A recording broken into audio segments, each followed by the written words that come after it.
upset are you going to be at me for tearing a hole in your TBR list?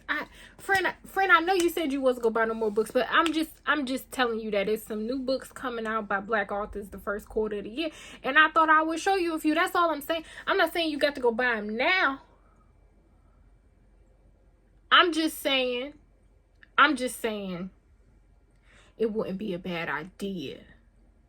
I'm just trying to keep you informed. That's all I'm trying to do.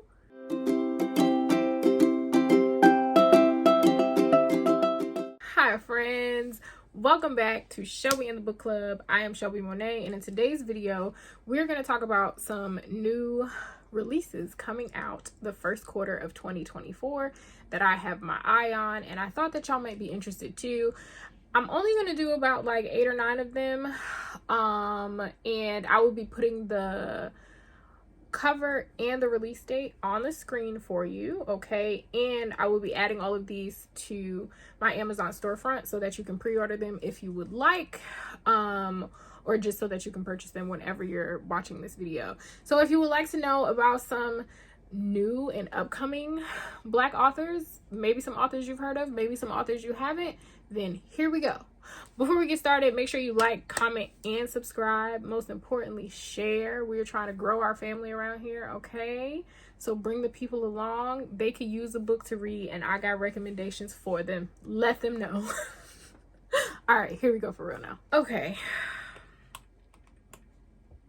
Would it make sense for me to do this in order of which these books come out? Yes. Am I going to do them in order of which they come out? Probably not. Bear with me. Blame my mind, not my heart. Y'all know I just be doing stuff. So first up on the list, we have The Best You Can Do, which is a book of short stories. This is by Amina Gautier. Okay, I tried. So this says, winner of the 2023 Soft Skull Cambilio Publishing Prize, a collection of short stories that elaborate the realities of the diasporic existence, split identities, and the beautiful potency of meaningful connections. Primarily told from the perspectives of women and children in the Northeast who are tethered to fathers and families in Puerto Rico, these stories explore the cultural confusion of being one person in two places, of having a mother who wants your father and his language to stay on his island, but sends you there because you need to know your family. Loudly and joyfully filled with cousins, aunts, grandparents, and budding romances, these stories are saturated in summer nostalgia and place readers at the center of the table to enjoy family traditions and holidays. This just sounded so good to me. I don't know if you guys know, but I have a sister who is half Black, half Puerto Rican, and this made me think of her. So I immediately want to read it. Next up, the release date for that one is January 16th. Next up, we have Acts of Forgiveness by Moira Cheeks. So this says, and this the cover for this one is absolutely beautiful. I love it. I'm sorry I'm looking down. I'm using my handy dandy iPad so that I can read the things to you. I'm sorry. I need like a projector maybe, or like anyway. So it says a vibrant and moving debut that takes to heart our deferred dreams and the value of remaining hopeful. So it says, how much of their lineage is one family willing to unearth in order to participate in the nation's first federal reparations program? Sign me up. Every American waits with bated breath to see whether or not the country's first female president will pass the Forgiveness Act, the bill that will allow Black families to claim up to $175,000 if they can prove they are descendants of slaves. And for ambitious single mother Willie Revel, the bill could be a long-awaited form of redemption.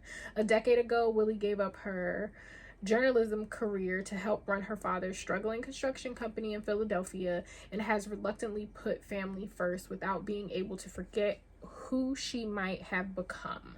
Now she's back living with her parents and her young daughter while trying to keep her family from going into bankruptcy. Could the Forgiveness Act uncover her forgotten roots while also helping save their beloved home and her father's life's work. This sounds really, really interesting to me. So interesting. Like, I never really considered what that would look like if we did get reparations. I never thought about that, and this sounds good. Okay, this comes out February 13th. I will be front row and center to buy that.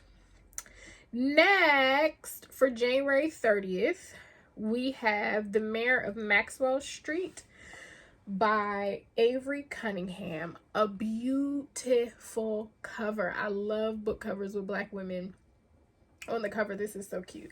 So this says, a debut novel everyone will be talking about. Avery Cunningham's epic love story is a triumph and a tale of intrigue, racial tension, and class warfare, set against the glamorous and gritty backdrop of early 20th century Chicago. So it says, when a rich Black debutante enlists the help of a low-level speakeasy manager to identify the head of an underground crime syndicate, the two are thrust into the dangerous world of Prohibition-era Chicago. The year is 1921, and America is burning. A fire of vice and virtue rages on every shore, and Chicago is its beating heart. Nellie Sawyer is the daughter of the wealthiest Negro in America, whose affluence catapulted his family to the heights of Black society. After the unexpected death of her only brother, Nellie becomes the premier debutante overnight. Okay, girl. But Nellie has aspirations beyond society influence and marriage. For the past year, she has worked undercover as an investigative journalist, sharing the achievements and tribulations of everyday Black people living in the shadows of Jim Crow. Her latest assignment thrust her into the den of a dangerous vice lord, the so-called Mayor of Maxwell Street. That sounds so good. This sounds like something that's going to be like easy to read, something that we just drop into, and that sounds like it's going to be so good. So again, that is The Mayor of Maxwell Street. It comes out January 30th. That sounds like it's going to be so good, y'all. Next, we have something that I have been waiting for a long time. Ever since I saw this cover, I was like, sign me up tonight. Where do I get it from? So this is American Daughters, a novel by Maurice Carlos Ruffin. This comes out February 27th. I will be at the nearest bookstore. Do you hear me? So this is a gripping historical novel about a spirited girl who joins the sisterhood working to undermine the Confederates, from the award-winning author of We Cast a Shadow. So this says, Addie, a curious, sharp-witted girl, and her fierce mother, Senite, are inseparable. Enslaved to a businessman in the French quarters of New Orleans, the pair spend their days dreaming of a loving future and reminiscing about their family's rebellious and storied history. When mother and daughter are separated, Addie is left hopeless, directionless until she stumbles into the Mockingbird Inn and meets Lenore, a free Black woman with whom she becomes fast friends. Lenore invites Addie to join a clandestine society of spies called the Daughters. With courage instilled in her by Senite and with the help from these strong women, Addie learns how to put herself first. So begins her journey toward liberation and imagining a new future. The cover alone, I didn't even really care what the story was about. I was buying it for the cover alone because, again, Black women on covers just sends me into a tizzy every time. Okay, next we have Brought Up Sea. If you are not West Indian, if you don't have any people in your life that are West Indian, Brought Up Sea is what we have and y'all don't. I'm not even West Indian and I have Brought Up Sea. No. Brought Up Sea is act right. It is, you got some sense, right? You know how to, you have manners, you know how to act in public. You have Brought Up Sea. And someone that doesn't have Brought Up Sea is like the person that don't say excuse me when they walk past you in the grocery store and bump you all hard. They have no Brought Up Sea. All right, we got our words together. We know what I mean. All right, cool. So this comes out January 23rd. It says, at once cinematic yet intimate, Brought Up See is an enthralling debut novel about a young Jamaican woman grappling with grief as she discovers her family, her home is always just out of reach. Tired of not having a place to land, 20-year-old Akua, maybe, flies from Canada to her native Jamaican to reconnect with her estranged sister. Their younger brother, Bryson, has recently passed from sickle cell anemia, the same disease that took their mother 10 years prior. And Akua carries his remains in a small wooden box with the hopes of reassembling her family. Over a span of 2 fateful weeks, Akua and Tamika visit significant places from their childhood, the home they grew up in, their mother's grave, a favorite beach where Akua slowly spreads Bryson's ashes, but time spent with her sister only clarifies how different they are, how many years of living abroad has distanced Akua from her home culture. Am I Jamaican? She asks herself again and again, but beneath these haunting doubts lies her anger and resentment at being abandoned by her own blood. Why didn't you stay with me? She wants to ask Tamika.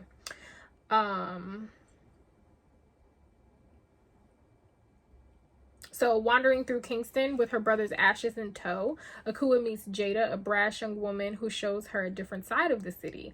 As the two grow closer, Akua confronts the difficult reality of being gay in deeply religious family and what being a gay woman in Jamaica actually means. This just sounds so good.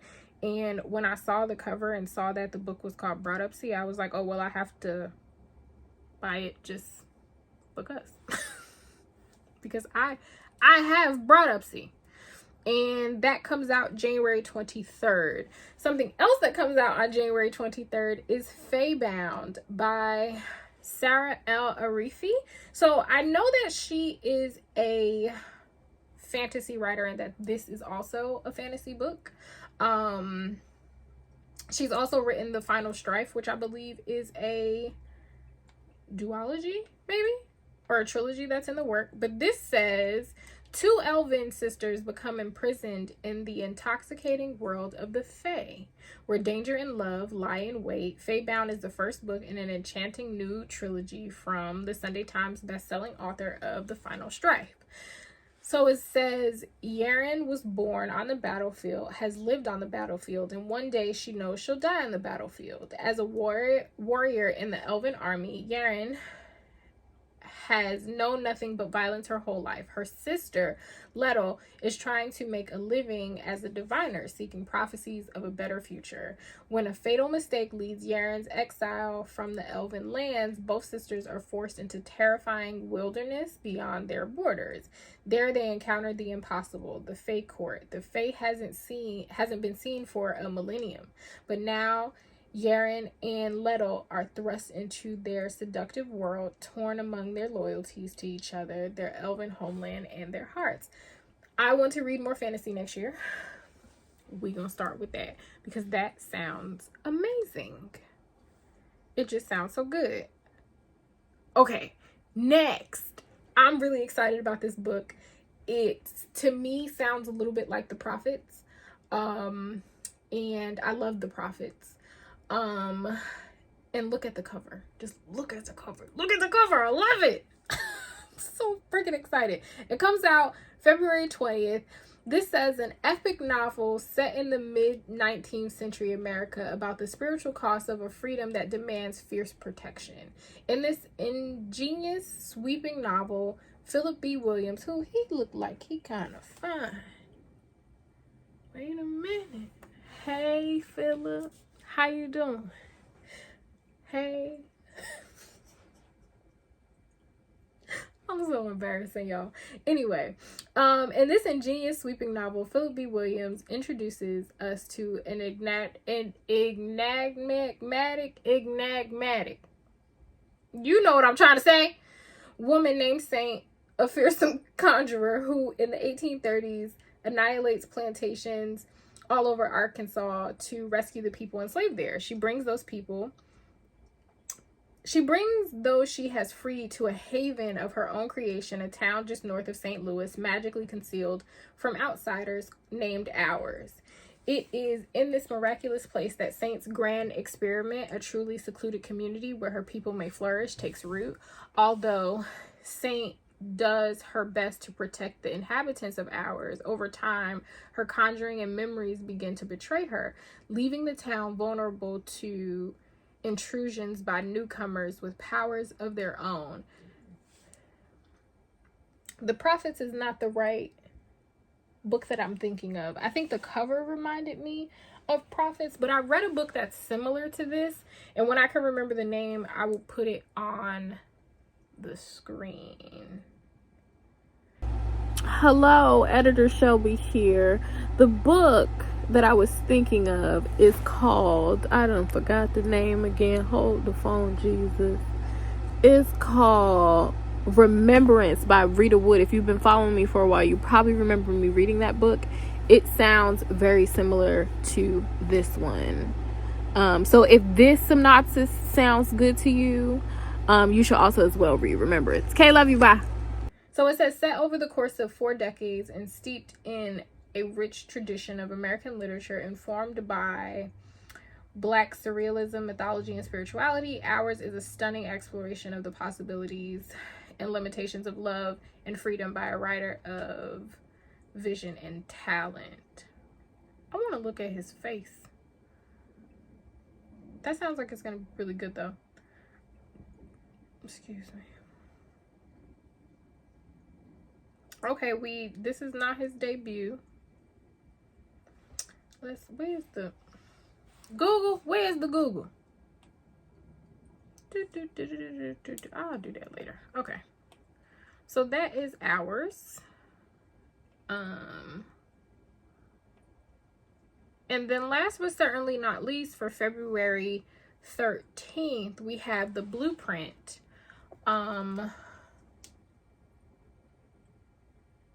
This cover is interesting. It is by Ray Gianna Rashad. So it says, in the vein of Octavia E. Butler and Margaret Atwood, that's why I put this on the list, a harrowing novel set in an alternate United States, a world of injustice and bondage in which a young Black woman becomes the concubine of a powerful white government official and must face the dangerous consequences. Come on, Gilead. We going to Gilead. I don't know if y'all know, but I absolutely love Margaret Atwood and that book she wrote. What the heck is the name of the show? There's a bomb in Gilead. There's a bomb in Gilead. What is the Margaret Atwood book? I got an iPad in my hand. I could just look it up, but no. There's a bomb in Gilead. Oh, oh, oh, Jesus is a bomb in Gilead. He's a healer. Yeah, yeah. Jesus is a bomb in Gilead. The Handmaid's Tale. Jesus is a bomb in The Handmaid's Tale.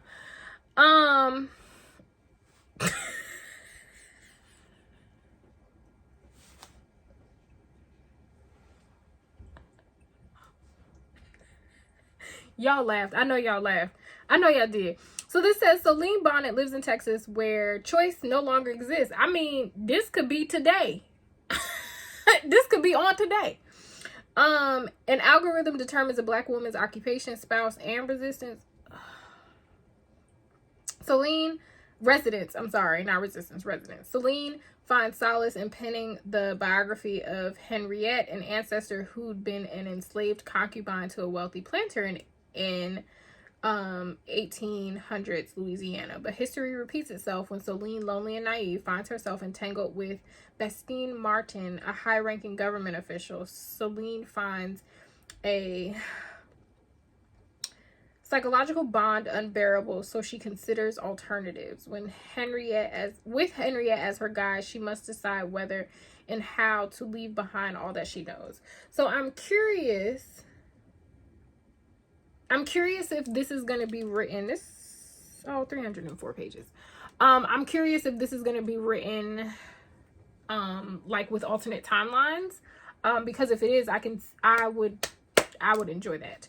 But this seems like it's going to be interesting. I will be reading it. And again, that comes out February 13th, 2024. And without further ado, we are at the end of the video. If you guys want to see more videos like this throughout the year, I can kind of do them quarterly. Let me know and I will, because I like looking up new books. It's fun to me. And I love to inspire y'all to spend some more money. So if it's in the name of reading, because if you've looked at the numbers, the babies can't read and I'm blaming y'all, it's your fault. But if I can get you to read more and the babies see you reading, then maybe, just maybe, the babies will be able to read soon also as well. I'm just trying to help the children and you are a result of that. So yeah, just let me know. I can always look up new and upcoming books, particularly by Black authors, because that's where the push is needed. With that being said, if no one has told you today, I love you. You are kind. You are smart. You are important, if to no one else, to me. All books mentioned will be in my Amazon storefront. Bye, friends.